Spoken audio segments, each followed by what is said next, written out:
Good morning, students.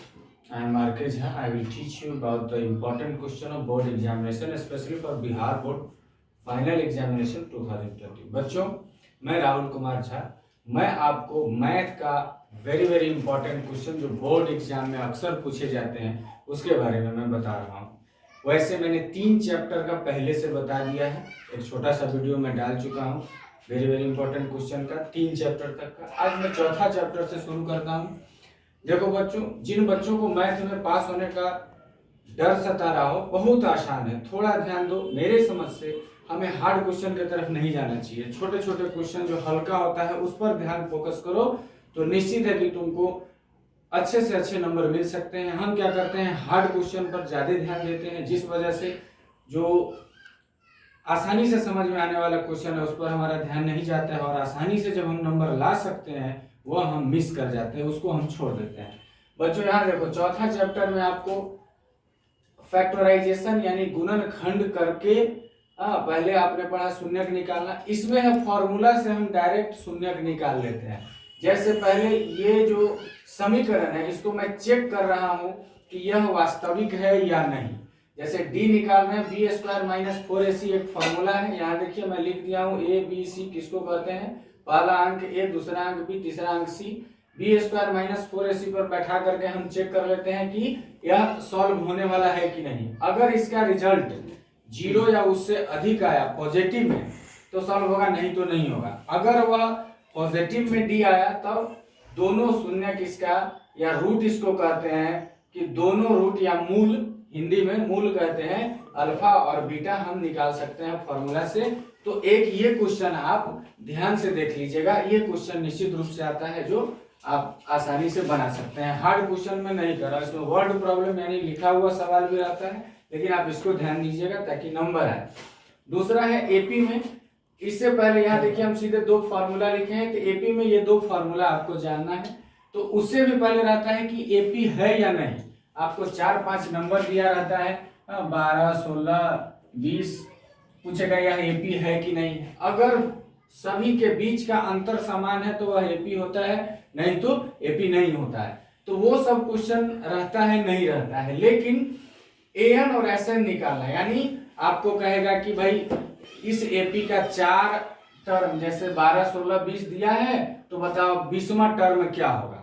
तो 20वां term के लिए हम ये निकाल लेंगे एन के फॉर्मूला पर, यानी 20वां पद इस एपी का निकालो, इस फॉर्मूला से हम निकाल लेते हैं। तो आप इसको पढ़ लीजिएगा, एक क्वेश्चन पढ़ लीजिएगा तो ये निश्चित है कि 2 या 3 नंबर में पूछता है। नीचे जो है एसएन, इससे योग निकालते हैं, आपको दे देगा जैसे 2 का पहाड़ा 2, 4, 6, 8, 10, 20 से लेकर 20 तक, कहेगा इसको जोड़ो। उसमें लिखा रहेगा कि इस एपी का योग ज्ञात करें। तो योग का फॉर्मूला यही है, एसएन बराबर n/2 2a(n-1d)।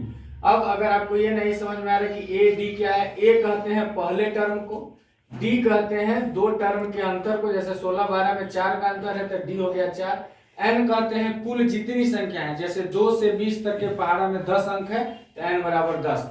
तो यहाँ योग अगर हमको निकालना है तो हम सारे का इस पर मान रखेंगे और आंसर निकाल देंगे, आ जाएगा। तो बच्चों एपी से 2 चीज आप याद कर लीजिएगा, एन और एसएन। अब आ जाइए लेसन 6 में। ये वेरी इंपॉर्टेंट चैप्टर है। देखिए इसमें 4 थ्योरम आपको पढ़ना है, थेल्स थ्योरम और इसका अपोजिट, पाइथागोरस थ्योरम और इसका अपोजिट। बच्चों ये अल्टरनेट ईयर करके पूछता है। अगर थेल्स थ्योरम पूछ चुका है तो इस बार पाइथागोरस पूछेगा, अगर पाइथागोरस पूछ चुका है तो थेल्स थ्योरम पूछेगा। तो ये दोनों थ्योरम और इसका उल्टा आप निश्चित रूप से याद कर लीजिएगा। हालांकि इसमें सिमिलैरिटी यानी और कॉन्ग्रुएंसी दोनों दिया हुआ है, तो उस पर आप नहीं ध्यान देकर के ये थ्योरम पे फोकस कीजिए, क्योंकि मेरा उद्देश्य है कि जो बच्चे ये वीडियो देखें उनको नंबर अधिक से अधिक आए, अपना समय वह इंपॉर्टेंट क्वेश्चन को समझने में बिताएं और हल्का आसान क्वेश्चन को वो बना ले। तो लेसन 6 तक हमने बता दिया। लेसन 7 में आ जाइए। इसमें देखिए कोऑर्डिनेट ज्योमेट्री है, दूरी फॉर्मूला। जैसे इसमें आपको पॉइंट दिया रहता है कि ए का कोऑर्डिनेट है 4, 6 और बी का कोऑर्डिनेट है 7, 8। तो ये होता है x1, ये होता है y1, ये होता है x2, ये होता है y2। तो इस a और b के बीच की दूरी, जैसे मान लो कि ग्राफ अगर है तो ग्राफ में यहाँ पर a है, यहाँ पर b है और दोनों का कोऑर्डिनेट दिया है, तो दोनों के बीच की दूरी निकालना है। तो दूरी इस फॉर्मूला से x2 माइनस x1 का whole square plus y2 minus y1 का होल स्क्वायर से हम बना सकते हैं। उसके बाद इसमें अनुपात वाला होता है जिसमें m और n अनुपात है। अगर किसी प्रश्न में दिया है कि कोई दो पॉइंट जो है 2-3 अनुपात में विभक्त है तो उसको हम कैसे बनाएंगे, तो अनुपात का फॉर्मूला ये होता है mx2 nx1 बटे m प्लस n, ये होता है x का, ये होता है y का, यानी ये 2:3। अगर जैसे यहाँ जो अंक आएगा वो पहले लिखेंगे, यहाँ जो अंक आएगा वो यहाँ, अनुपात निकाल सकते हैं। तीसरा है त्रिभुज का क्षेत्रफल। तो इसमें 3 ठो जो है कि आपको पॉइंट दिया रहेगा। ए जैसे मान लीजिए इसका 1 2 है, बी इसका 2 3 है, सी इसका मान लीजिए 3 4 है। तो ये 3 है तो ये x1 y1 x2 y2 x3 y3। अब इसको इस फॉर्मूला पे पुट कर लेंगे। तो बच्चों ज्यादा हम जो पेचीदा सवाल है उसको नहीं बता करके सिर्फ नॉर्मल सवाल आपको बता रहे हैं कि फॉर्मूला याद करो और इस फॉर्मूला से जो सवाल बनने वाला है उसको बनाओ। इतना ही करोगे तो तुमको 60+ नंबर मैथ में मिल जाएगा। अब आ जाओ ट्रिग्नोमेट्री में। इसमें sign theta cos theta 8 lesson जो है देखो ट्रिग्नोमेट्री का है, त्रिकोणमिति का। इसमें आप पढ़ते हैं sine theta cos theta tan theta cot theta sec theta cosec theta. तो इसका तो अलग से फॉर्मूला है कि साइन थीटा बराबर B by H, cos theta बराबर B by H, tan theta बराबर B by B, cot theta बराबर बी बाई बी। तो इस तरह से वो सब आप याद कर लीजिएगा। यहाँ हम आपको बता दे रहे हैं कि पहले तरीके का जो क्वेश्चन होता है, कोई एक थीटा का मान दिया रहेगा, तो अब इस मान से P, B और H तीनों का मान निकाल लीजिए जिसका फॉर्मूला अलग आता है। अगर आप कहिएगा तो अगले वीडियो में मैं जब सॉल्व करूंगा इस सब क्वेश्चन को तो वो सब मैं बता दूंगा एक एक करके। अभी आप सिर्फ क्वेश्चन जान रहे हैं कि क्या क्या क्वेश्चन आने वाला है। तो इसे साइन थीटा का मान दिया है और यहाँ कहेगा इसका मान निकालो। यहाँ जो हमने एक क्वेश्चन दिया है cos theta plus tan theta बटे cot थीटा, तो एक इस तरह का क्वेश्चन पूछता है 2 या 3 नंबर का। दूसरा है प्रूफ करने वाला एक साधारण क्वेश्चन पूछता है कि प्रूफ करो। मान लो यहाँ हम ये क्वेश्चन नहीं दे करके ये दे दे कि sine square theta plus cos square theta बराबर 1 प्रूफ करो, ठीक है। तो इस तरह का फॉर्मूला, इस तरह का क्वेश्चन देगा। एक देगा डिग्री वाला जो sine 30 degree cos 45 degree tan 0 degree cot 30 degree का मान क्या होगा। तो इसका मान का चार्ट आपके बुक में दिया है, मान लिखते जाइए और बटे का जोड़ घटाव जो एक सिंप्लीफिकेशन होता है उस आधार पर बना दीजिए। अब एक ये हार्ड क्वेश्चन आ जाइए, लास्ट चैप्टर में है जिसको हम ट्रिग्नोमेट्री आइडेंटिटी कहते हैं। इसमें से एक क्वेश्चन निश्चित है 5 नंबर का रहता है आइडेंटिटी में, जैसे साइन ए को सेक के कॉट ए में बदलिए, या एक हार्ड क्वेश्चन रहेगा जैसे हमने यहाँ लिखा प्रूफ करने वाला, तो सिद्ध करने वाला आइडेंटिटी।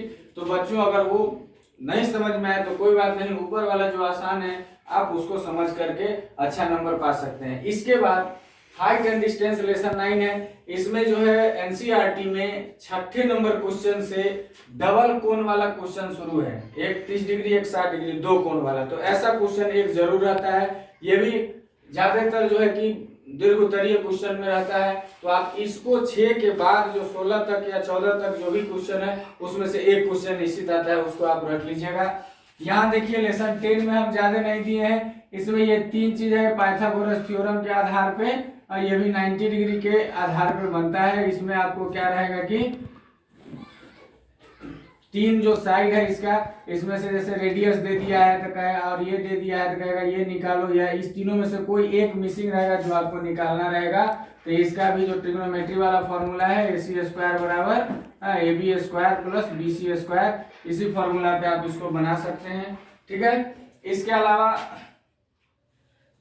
अब आ जाइए लेसन 11 में कंस्ट्रक्शन में अनुपात दिया रहता है कि किसी भी गिवन लाइन, कोई भी जो लाइन है उसको 2 या 2:3 में बांटिए या 2/3 भाग में बांटिए। तो इसका देखिए एक हमने लाइन बना लिया है, इस पर यहाँ 60 डिग्री या 45 डिग्री का कोण बना लिया, और अब 3 जैसे 2:3 में 3 भाग में बांटे हैं, 2 पर से इसको काट दिए हैं। तो अब ये AC जो हो गया सो अनुपात में बट गया। ट्रायंगल बना करके भी कहता है तो आप ट्रायंगल बना लीजिए। फिर अगर उसको भी कह रहा है कि 2:3 में काटिए तो इसको 3 भागों में काटिए, और पहले तो यहाँ इस पॉइंट से ये एंगल बनाते हैं, फिर जितना एंगल ये है उतना ही एंगल यहाँ बनाते हैं, और ये जहाँ जाकर के कटेगा वहां से इसके पैरेलल यानी जितना एंगल यहाँ है वो एंगल बना दीजिए, तो एक नया ट्रायंगल बन गया। तो इस तरह से हम ट्रायंगल को भी अनुपात में बांट लेते हैं। अब है एरिया रिलेटेड टू सर्किल। इसमें क्या है कि देखिए लघु त्रिज्यखंड जिसका फॉर्मूला होता है थीटा बटे 360 पाई आर स्क्वायर, और दीर्घ त्रिज्यखंड इसका होता है 360 माइनस थीटा बटे 360 पाई आर स्क्वायर। इस आधार पे हम इसका आसानी से एरिया निकाल लेंगे। दीर्घ वृत्तखंड लघु वृत्तखंड का थोड़ा टफ होता है। इसमें क्या है नियम की, अगर आपको ये इसका निकालना पड़ता है, यानी लघु में देखिए थीटा बटे 360 पाई आर स्क्वायर माइनस ये एरिया निकालने के लिए हम ये जो है यहाँ पर मान लीजिए अगर 60 डिग्री है तो इक्विलेटरल ट्रायंगल का जो फॉर्मूला होता है √3/4 आर स्क्वायर, इतना माइनस करेंगे तो इसका एरिया निकल जाएगा। और यही चीज यहाँ भी माइनस करके लिख देंगे तो दीर्घ का निकल जाएगा। तो बच्चों यह लघु का निकाल करके पूरे सर्कल के एरिया से उसको माइनस कर दीजिए तो दीर्घ वृत्तखंड का वह एरिया निकल जाएगा। अब आ जाइए सरफेस एरिया एंड वॉल्यूम। इसमें जो सबसे वेरी वेरी इंपॉर्टेंट क्वेश्चन होता है वो frustum of cone. Frustum of cone का एरिया, ये एक क्वेश्चन निश्चित रहता है। वैसे आप क्लास 9th में पढ़े होइएगा कि दो तरीके का जो शेप है, जैसे एक अर्धगोलाकार पर एक शंक्वाकार बर्तन रखा हुआ है, इसका कुल सरफेस एरिया निकालिए या इसका आयतन निकालिए, तो ऐसा क्वेश्चन रहता है। तो ये सिंपल क्वेश्चन है, ये पूछता है, कभी कभार नहीं भी पूछता है। लेकिन फ्रस्टम ऑफ कोन, ठीक है, शंकु के छिन्नक का क्षेत्रफल, यानी देखिए ये एक शंकु है,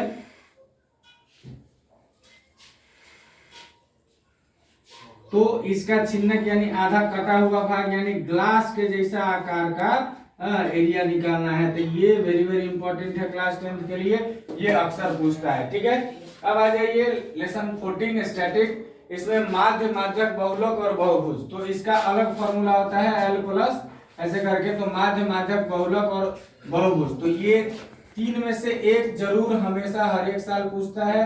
ठीक है, माध्य में तो एवरेज निकालने वाला सिस्टम भी, और एक जो मिसिंग बारंबार ऐसे F1 2F1 वाला जो क्वेश्चन होता है वो निश्चित पूछता है 10th के बिहार बोर्ड के एग्जाम में। तो ऐसा क्वेश्चन को आप देख लीजिएगा। और प्रोबेबिलिटी, तो प्रोबेबिलिटी 9th और 10th में ज्यादा कुछ नहीं है। किसी भी चीज के होने या न होने की प्रोबेबिलिटी का सम, जैसे मान लीजिए PE प्लस PE नॉट का सम 1 होता है, तो एक नंबरी में कभी कभी पूछ देता है कि PE 0.5 है तो PE नॉट क्या होगा। तो इसको आप ऐसे बना सकते हैं, तो वो भी आ जाएगा 0.5। और बाकी आप जानते हैं कि total number, sorry given number बटे टोटल नंबर प्रोबेबिलिटी निकालने का फॉर्मूला है। अब प्रोबेबिलिटी का रिजल्ट हमेशा 1 से कम होता है, चाहे किसी भी चीज की संभावना के बारे में, यानी ये संभावना व्यक्त करना होता है। तो आज मैंने पूरे चैप्टर का जो इम्पोर्टेंट क्वेश्चन है वो मैंने आपको बता दिया। अब इसका मैं सॉल्यूशन यानी चैप्टर वाइज समझा के अगले वीडियो में मैं डालूंगा। तो उम्मीद है कि आप लोगों को समझ में आया। फिर से मेरा यही आग्रह है कि जो बच्चे मैथ में कमजोर हैं वो कृपया ज्यादा हार्ड क्वेश्चन पे ध्यान नहीं दें। छोटे छोटे क्वेश्चन जो आसानी से आपको समझ में आते हैं आप उस पर ध्यान दें, ताकि 50-60 प्लस नंबर आसानी से आपको आ जाएंगे। देखिए सिर्फ 20-30 नंबर का ही क्वेश्चन हार्ड होता है, लेकिन हम क्या करते हैं उसी 20-30 नंबर को ध्यान देते रह जाते हैं, जिसमें आसान क्वेश्चन हमारा छूट जाता है। तो बच्चों आज का वीडियो इतना ही तक, फिर अगला वीडियो, और आपसे आग्रह है कि ज्यादा से ज्यादा शेयर करें, लाइक करें और सब्सक्राइबर मेरा बढ़ाने का कोशिश करें, क्योंकि छोटे से शहर से छोटे से जगह से मैं आपको ऑनलाइन टीचिंग दे रहा हूं। अगर मेरे सब्सक्राइबर बढ़ेंगे तो मैं और भी अच्छे तरीके से आपको बताते जाऊंगा। अभी मेरे पास सुविधा का थोड़ा अभाव है, बाकी आप लोगों के सहयोग से मैं जैसा आप चाहिएगा वैसा वीडियो बना के भेजूंगा। धन्यवाद।